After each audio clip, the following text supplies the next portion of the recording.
మీ అందరికీ నా హృదయపూర్వక వందనాలు. చెమ్మగలిగిన దేవుని పిల్లారా, మీ హృదయాలు వెలిగించే మాటతో దేవుడు ఈ మాటలు తీసుకొని ఎక్కువని మీ ఎద్దుకు వచ్చినాడు గనుక మనందరం కలిసి వాళ్ళ ప్రభు మాటలు ధ్యానం చేసుకొని మన హృదయాలు వెలిగించుకొని ఆ వెలుగులో ప్రభువులో మనం ఆనందిద్దాము. దేవుని పిల్లలు చూడగలిగితే మత్తయి సువార్త 5వ అధ్యాయం 12వ వచనంలో రాయబడిన మాట, సంతోషించి ఆనందించుడి, పరలోకమందు మీ ఫలం అధికమవుదని రాయబడింది. దేవుని పిల్లలు అంటే భూమి మీద మనం గొప్పవారమయ్యామని సంతోషపడుతున్న మనకి దేవుడు కూడా ఇంకో విషయంలో కూడా మీరు సంతోషించాలా.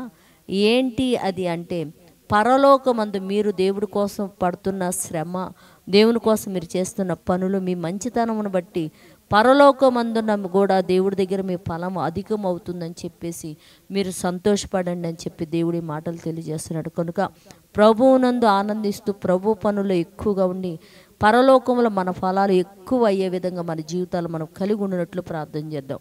పరిశుద్ధుడా, జీవము కలిగిన పరలోక తండ్రి, నైనా నీ కృప కలిగిన నామని కొందనాలు తండ్రి. భూమి మీదనైనా మాకు బిడ్డలని సమస్తమునిచ్చి మాకు సంతోషాన్ని ఆనందించావు తండ్రి, ఆనందాన్ని ఇచ్చావు నైనా. పరలోకమందు కూడా మేము ఎక్కువ నా తండ్రి సంతోషించులాగా తండ్రి, మా ఫలం అధికమయ్యే విధంగా నీ పనుల్లో ఉండగలిగే భాగ్యం మాకందరికీ చిమ్ర మహిం పొందమని మా రక్షకుడు నీ కుమారుడైన యేసయ్య పరిశుద్ధ నామములో ప్రార్థన అడుగుతున్నాం తండ్రి. ఆమేన్. మీ అందరికీ నా హృదయపూర్వక వందనాలు.